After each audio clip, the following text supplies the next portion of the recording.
Steven Kwan is the talk of baseball because this year he's batting almost 400. It's early, obviously, but he's batting almost 400 and his slugging percentage is up 200 points from last year. So let's talk about the adjustments that he's made. I saw a video made on this a couple days ago talking about how he's actually trying to swing and miss more, and that's how he's doing well. But the main adjustment that he has made is that he is trying to swing harder. You need to understand how this has helped Steven Kwan swing, because it very well might help you and also help the way that you coach if you are a coach. Steven Kwan last year put the ball in play a lot. He was a very good contact hitter, did not strike out very much, but the problem was when he was putting the ball in play, there was too much weak contact. So his coaches theorized, okay, if he swings a little bit harder, maybe he misses more, but when he does put the ball in play, it will result in likely better outcome over the course of a season. Maybe that'll boost some of his power numbers, make him a more productive hitter.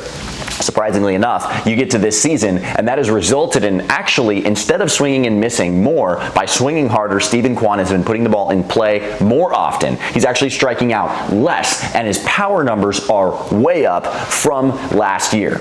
So, what is the lesson that we can learn from this? Well, first of all, it is okay to take a big hack and swing and miss early in the counts. Something that I talked about before on one of these HP videos is when you are early in the count and you don't get the pitch that you're looking for. Let's say you're sitting fastball and you get a changeup, by all means, swing through it. Big deal. You have one strike on you. You're still in a good position in the at-bat. The worst thing you can do there is manipulate your swing and just make contact, which will result in an out early on in the count. So looking at Steven Kwan, there are two main takeaways that we can learn. One, every hitter is different.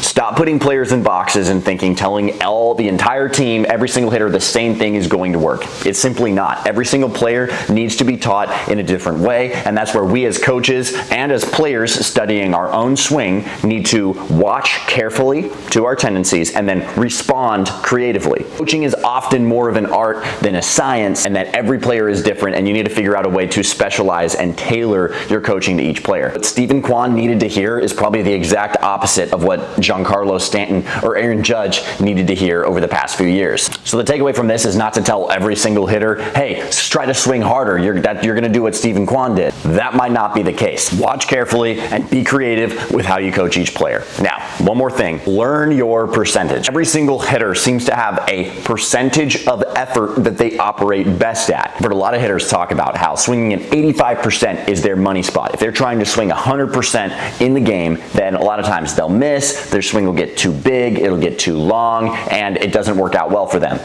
So swinging at 85% capacity is perfect for those hitters. However, other hitters like myself need to swing closer to 98 to 100% to get my best results in the game. And the times where I've tried to dial it back and slow it down and just take an 85% swing, those are the times I've actually struck out more and struggled at the plate over the course of a season. Learn your percentage, realize that it can adapt, and again, we need to watch carefully with every hitter and respond creatively. As always, I'm Coach RAC with Headbanger Sports, and we'll see you guys next week.